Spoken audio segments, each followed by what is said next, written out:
Hey all, thank you so much for joining us again on the Awesome Life podcast. I'm Karen Stultz, your host, and it is another beautiful, wonderful day with another wonderful and awesome guest. Aren't they all so great? Serena Curran, and she is amazing. We've been sitting here talking and laughing before the show a little bit, and the show is to help inspire you, to help you find the resources to know what is possible for you and to recognize you are not alone. It's just a question of maybe not knowing what you need, maybe not knowing where to go or where to turn. Well, now we do. We have the Awesome Life podcast that gives you all of that information with these marvelous guests. Let me tell you a little bit about Serena.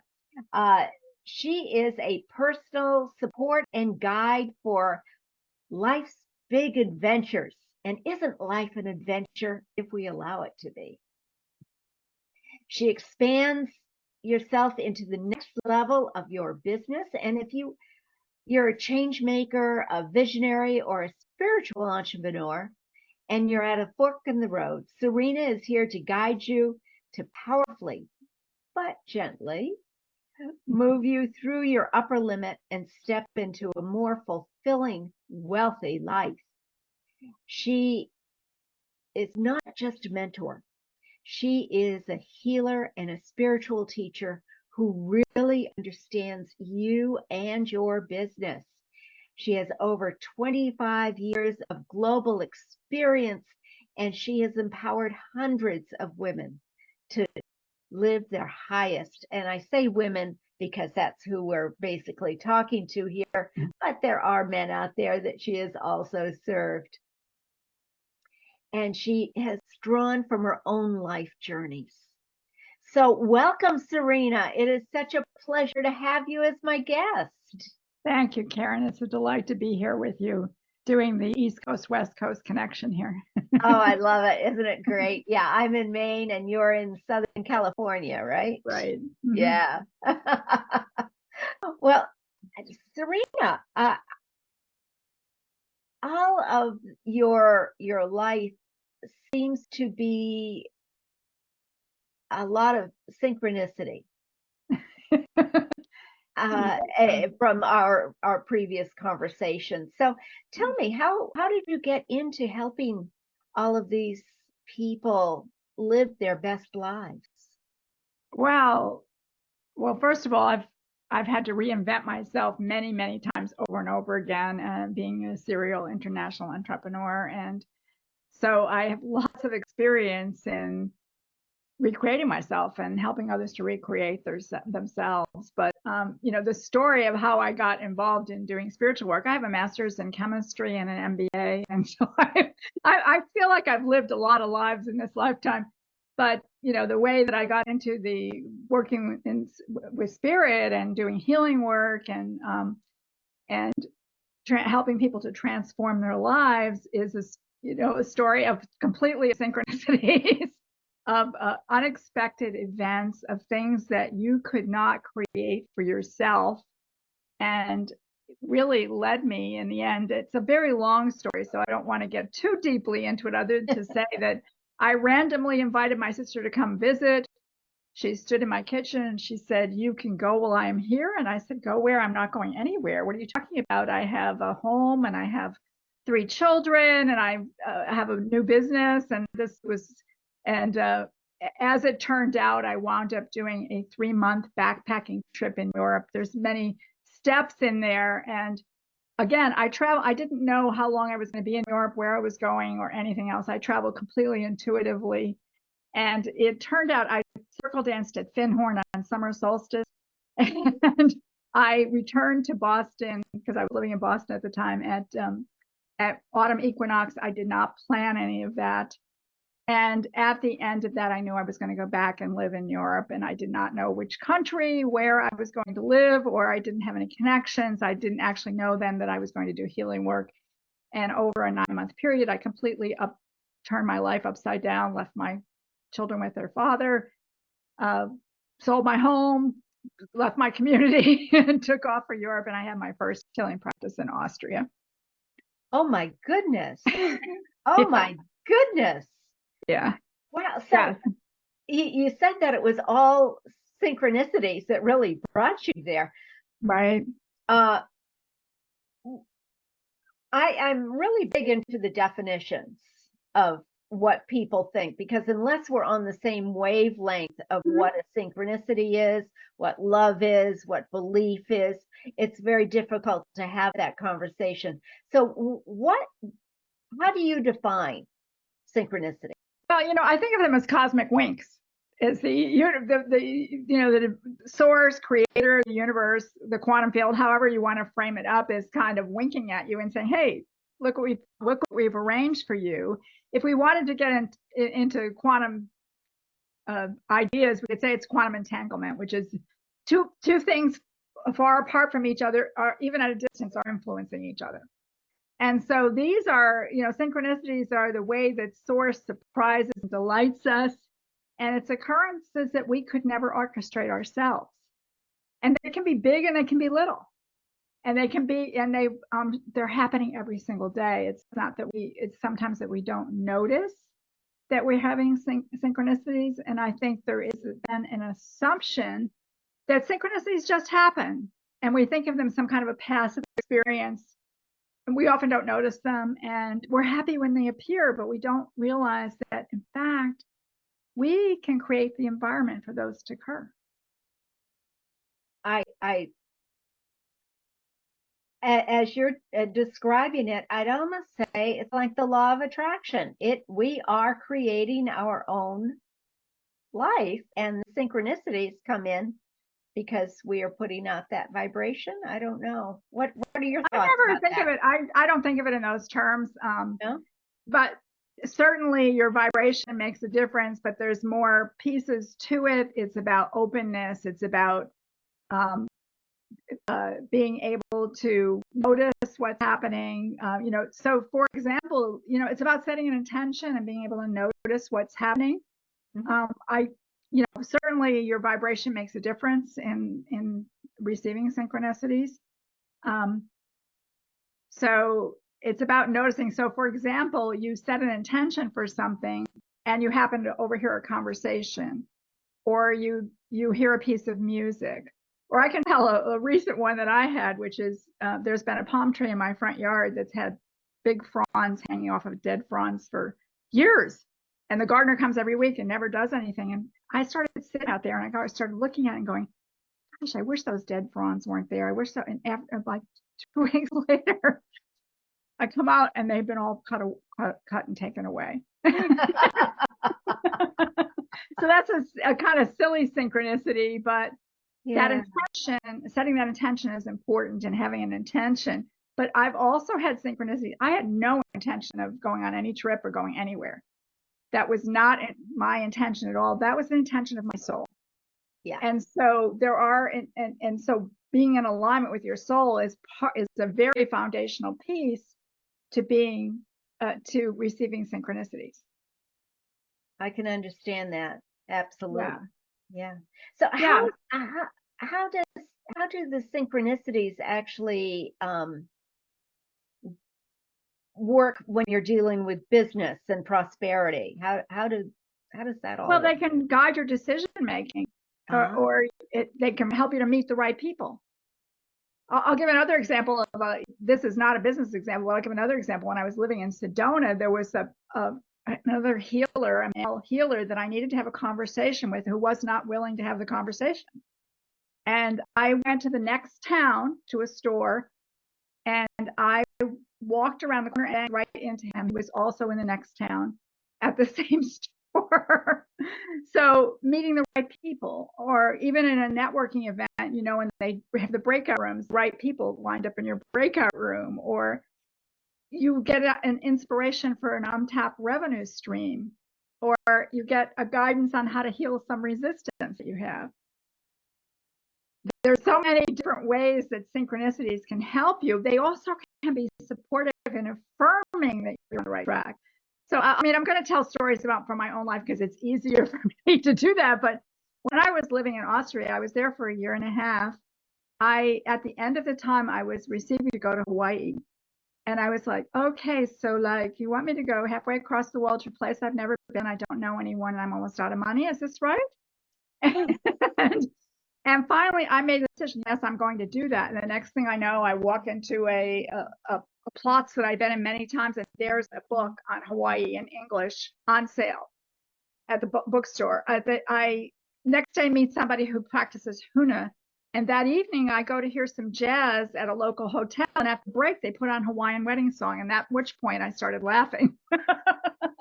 So you can make a decision, also get affirmations, or you can get redirection through synchronicity. So there's many ways that synchronicities can help you with your business.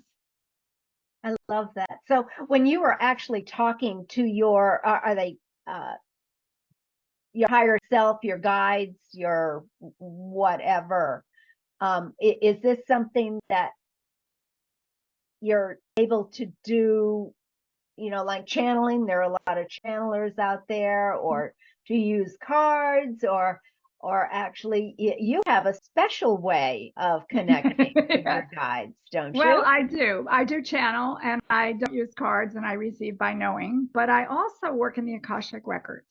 Okay. And that is the records of your soul, and that is the blueprint. It's your quantum DNA or your spiritual DNA. Just like you have DNA that forms your body, you have this quantum DNA that forms your soul. And of course, why is your soul here in this body? It's here to express, to be expressed. And so I can look in someone's soul record or their Akashic record and see what their gifts are that they came here to express, and also tell them how they can use them in business. What are the pitfalls for them? What are the positives for them? And more importantly, as the soul has traveled, there's been decisions made that were not in support of the highest good of the soul, and so created some interferences. And so these can be created over eons. And I also can look and see what is currently interfering with the expression of that soul and remove those interferences. And what happens then is now your vibration is different, of course, but I've had clients that have fabulous synchronicities, like Jordan. The day after her clearing, got a random call from nowhere, out of nowhere. And it was the largest client that she had ever had. And she was able to close the sale that day because she felt so confident about what her soul gifts were. So that was one. And I had Tracy, who needed to make a little shift in her business model based on her soul reading. And she made a phone call the day after and got on a stage with 500 of her ideal clients immediately. So it's really, that is pretty much foundational, is having that connection and that alignment with your soul. And of course, reading your records and what I call is your soul wealth treasure map, because it also looks at how you best manifest. There's 7 keys to manifesting. And believe it or not, everybody manifests differently, even though it's taught as though everyone does the same. That is true. Actually, I was just on a conversation with a client today about the different ways of manifestation. Would you share some of those?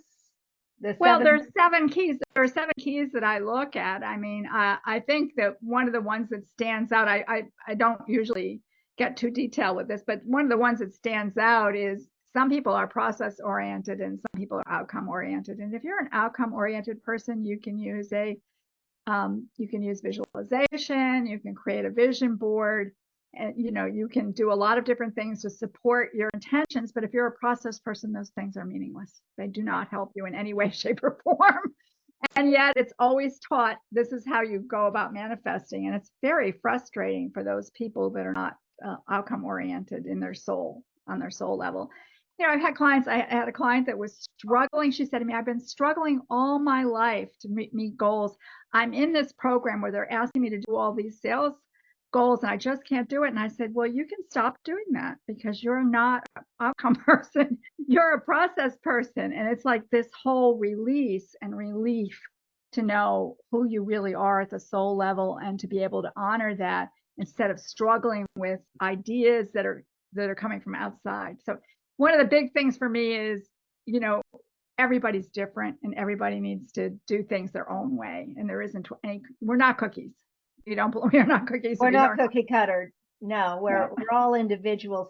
We all have a sameness, same, but we're all individuals on how we are going to enjoy that life, that awesome life of ours, right?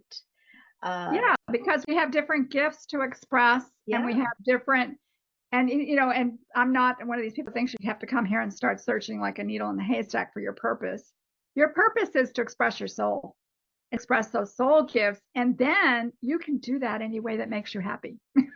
I totally agree. I feel our purpose is to be happy and free. And that is why we're here. But how we do that is something else again. When you're happy and free, your soul is happy and free as well, I think.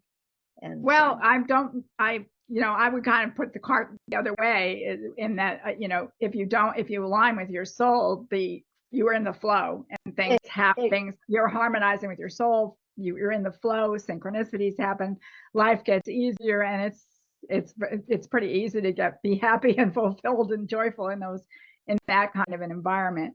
I'm not a big believer in, I'm in fact very much against the idea of, let's just pretend that it's good, or we're at certain level and vibration, so we'll just jump to another level and we won't bother to process the emotions in between. That's a no-go. You have to process those emotions. So. Yeah, if you don't, they just come back to bite you in the butt, don't they? Yeah.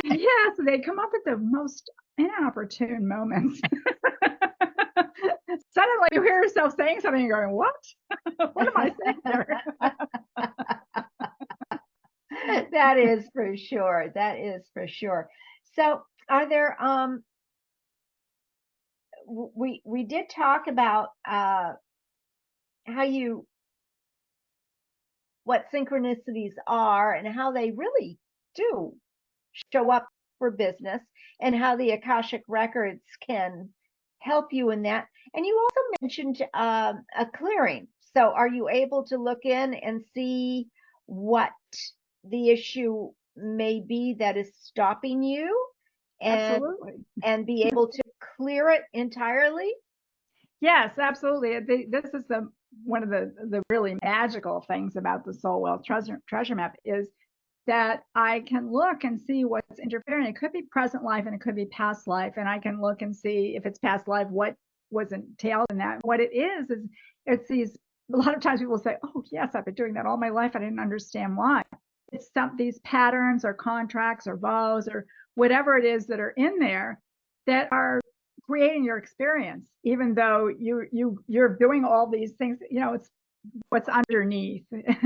It's at the soul level. It's very important to note that you can make changes at the mental and emotional level, and they won't touch these things that are at the soul level.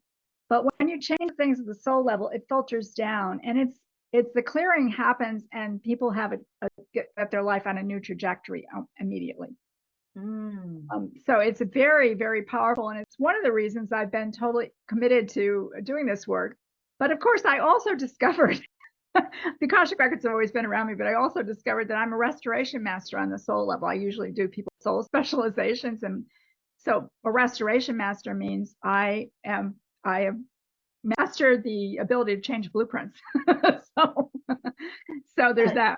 So tell me more about that. My goodness. Well, so everybody, there are a number of things I look at in people's soul besides their gift. I look at their soul origins. Sometimes that has something to do with how you should market or how you should live your life. Even though I focus on business, I do sometimes have clients that are not in business that use this information in their personal life. Even if you're in business and you're using this, you can't separate the two. And basically, business is a spiritual path. It is an ability. It's to provide you with challenges that allow you to evolve yourself. So I'm very much about people learning to evolve themselves and be able to make decisions on their own.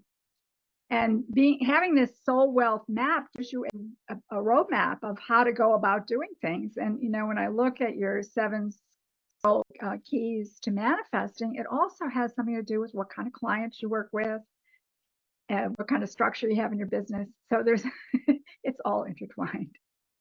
I hope that answered the question. I got carried away a little bit there. I love it. No, that was great.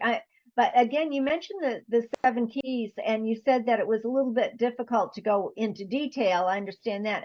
Can you do bullet points of what the 7 keys are? It's more it's probably one of the more complicated things that I do, and so it wouldn't really. It's not useful to actually do that because even though I'm looking at the 7 keys, let's say we're looking at the 7 keys, and I'm analyzing that for people and telling them what their keys are. It's a whole. You've got to take all those pieces and put them together. So we look at it in pieces, but it's a holistic thing. So for everyone, it's very different. So it's not very informative. Let me put it that way, to go over the 7 keys without actually having the reading yourself. And one of the other things I do in these readings is I look at your alignment and I assign numbers to it. So I can tell you where you're misaligned and help you get into alignment. And when I do the 7 keys, I look at your alignment with money, with your business, and with your relationships or your health. I choose 3 topics and I look and explain to you where you need to make adjustments to come into alignment again. And then there's how do those pieces interact with each other. So it's very, it's pretty detailed and yeah. Yeah, I can see where if you're doing it for an individual, it has to be, I mean, we are individuals, right? Right. So when Exactly. you do the reading, it's not like a group thing. Yeah, it is an individual yeah. thing. So, I gave you the process outcome one. I think that's a very powerful comparison to look at. And yeah, well, you just explained it for me because, I do the vision boards and I have fun. There's no question about it. And fun is number one. But it doesn't do a whole lot in my manifestation because I am not actually doing the stuff that I need to do to make it happen. I am more of a process person who really enjoys the process. well, it's not that you're not doing the things that you need to do. If you're a process person, then you use process in order to be able to reach your goals. It's just a completely different approach. It isn't that you're failing. No. I'm not saying not failing at all. Not failing at all. It's really that, you've got, again, when you come into alignment with who you are on that level, it's just a relief and a greater ease in being able to manifest. But there are other factors that are involved as well. So. Absolutely. And I find that whether we realize it or not, most of us want permission. And when you find out what it is that is a part of you, is your soul, it is your birth, it is your gift, and therefore you have permission to use that in the best and highest way. It's not anything bad. It is a gift to you. And when you find out what those gifts are, and like you say, each one is different and whatnot, but you can stop beating yourself up and you can start moving forward, and those synchronicities start happening faster and faster and faster. Right. And I found that out surprisingly myself when I was doing the human design, and I had my human design reading, and then I learned human design, and I said, all right, there is something off here. So I need to look at it a little bit more deeply. And I went into more deeply, and I found out one of my gates was about wealth and money. And that gate actually opened up and let all that money just come in and go out, come in and go out, totally out. Well, there may be something in your records as well. Exactly. But it gave permission. I guess that's what I'm getting at, is that it gave me permission. I had a choice now. Now I understood. Now I can do something about it. And I think with the Akashic records, it could have gone a lot faster. It's very fast. That's the thing. It's because, as I said, you can do all this mental emotional work and it can take eons to correct some of the things you can do in a flash in the Akashic records. I also work with human design and astrology when I work with my private clients in Rise Up, which is a mentoring program. I've studied both of them for extensively myself, and but I don't delve deeply into it. Because both astrology and human design are based on your birth date here and now, whereas the Akashic records is about your soul. So it's from eons but there's still value. Of course, there's value in all these other ways that we come to know ourselves as well. Yeah, and that's what this program is all about, is the giving the resources for the different opportunities to give a try, to help inspire, to let you know that you are not alone, and if something is not working quite correctly for you, what is correct? I have to ask that first of all. But if it is bothering you, it's time to look in different directions. And it's important to have these resources. And I agree, I'm not expert in human design by any means. I do use it with my clients because it is a resource for better understanding. I don't do Akashic records. It's one of the few things I don't even get into at all. So Serena is the lady to go to for that. And she can really help you get through whatever little blocks might be. And even if it's a better understanding, that's the more we understand ourselves and what our soul is here to do and wants, it makes life so much easier, so much more pleasurable. And, how does it get better than this? I don't know, but I can't wait to find out. Well, it isn't, it's certainly you get knowledge from the Akashic records, but the clearing of these interferences is really powerful. And as I said, puts your life on a new trajectory. And let me another client who came to me and we found something in her 7 keys that was out of alignment, and she was making about $80,000 a year. She had tried twice to grow her business and spent a lot of money, and nothing happened. She was very, very discouraged. And basically, with one little change in what she was doing that came out of those 7 keys, she has a multi-million-dollar business within 3 years. Now she's made a lot of choices and a lot of decisions and made a lot of things in between there, obviously. But that shift onto a new trajectory was the seed that allowed the rest of it to come true for her. And that's all it is. It's the synchronicities, right? Yes. Well, we love those synchronicities. I think they're fun, and that's why I like to. It's kind of a way we can play with the universe too. It's kind of like a little game we can have with the universe, and kind of it's fun when the synchronicity happens. And I think that, as I said, I think that once you're aligned with your soul and you're more in the flow, synchronicities happen more regularly. But everyone has experiences of synchronicities at some point or another in their life. It's just how much more would you like to have? How many more synchronicities would you like to enjoy? How many more cosmic winks would you like to have in your life? That's it. And I look at it too a little bit like there are no coincidences in this world. And those are the cosmic winks that keep showing up. I love it. So really having the ability to have access to somebody like Serena, help with the Akashic records, I know that is key.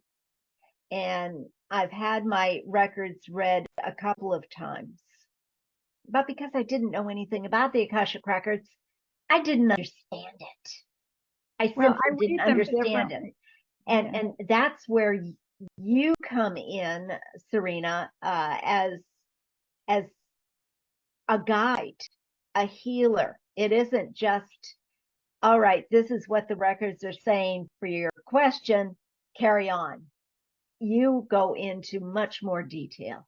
Yeah, I read the records differently than most people read them. A lot of times people go in and ask questions and sort of wander around and get information. And certainly I do that as well for myself. But I also, when I'm working with clients, I go in and get specific information. You get a written report with that information on it so that you have it to work from going forward in your life.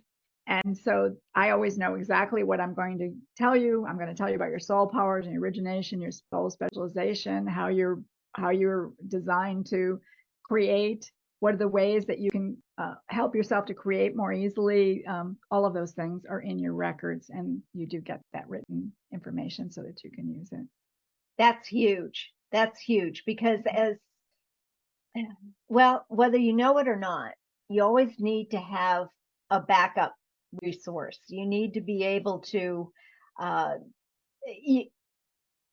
we as humans cannot absorb all of the information that is being given to us at the time it's being given to us, which is why we can listen to a song and hear new words in it. Wait a minute, I've listened to this song 100 times. How come I never heard that phrase? Because we can only absorb that much information at a time. So having that written backup that you can go back and read and reread, and even if you do reread it, you're going to find something that you didn't hear, you didn't read before. It's going to be a whole new thing because of the synchronicities that came out. Yeah. Your life is changed because of this reading that you have with Serena, and it's simply powerful. Right. So how can people get in touch with you, Serena? Well, you can reach out to me at serenacurran.com. That's my name is right there on there, so you can see that. But I do have a gift for you also. I think it'll be in the show notes. It's called 5 Tools to Generate Synchronicities and Prosperity. And that's a bit.ly link /tools -SYN for synchronicity. So tools -SYN bit.ly for those of you that are listening in the car.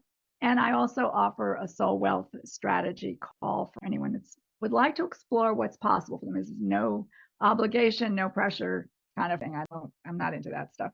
And it's that's a bit.ly link also. It's bit.ly /wealthy soul, and all of those are lowercase. Bit.ly is case sensitive. Terrific. And yes, those will be in the show notes below the podcast as well as the video. And do come over to YouTube and see this beautiful lady, and you can really connect with her if you're a visual person. It's a wonderful way to connect. Yeah. So the energy is real, and it comes right through, as you well know. So on YouTube or on the podcast, all of her information will be in the show notes. And I do encourage you to take Serena up on her offer of, it isn't a session. What is the title again? A soul wealth strategy call. It's where we talk about what's going on in your business, in your life, where you want to go, what things are interfering, and see if we can come up with some strategies for you. Oh, wonderful. Wonderful. I love it. Well, thank you so much. But before we go, I want to make sure that you have shared what you wanted to share here today. Are there any last words of inspiration or resources that we can offer our listeners today? Well, I think that I just want to say to you that synchronicities are available to all of us. Every one of you has got that possibility out there. And to start looking around, first of all, expect synchronicities, believe they're coming, and start looking for them. Have a little bit of fun with the universe and set your intentions, and do some things to come into alignment with your soul, the easiest being the Akashic records, and have some fun. Fun is number one. That's all it is. Fun is number one. Oh, Serena, thank you so much for joining us today. And until next time, everyone, be sure to like, subscribe, let us know what you think. Leave a comment. And most of all, be awesome in all that you do every day. Bye bye for now.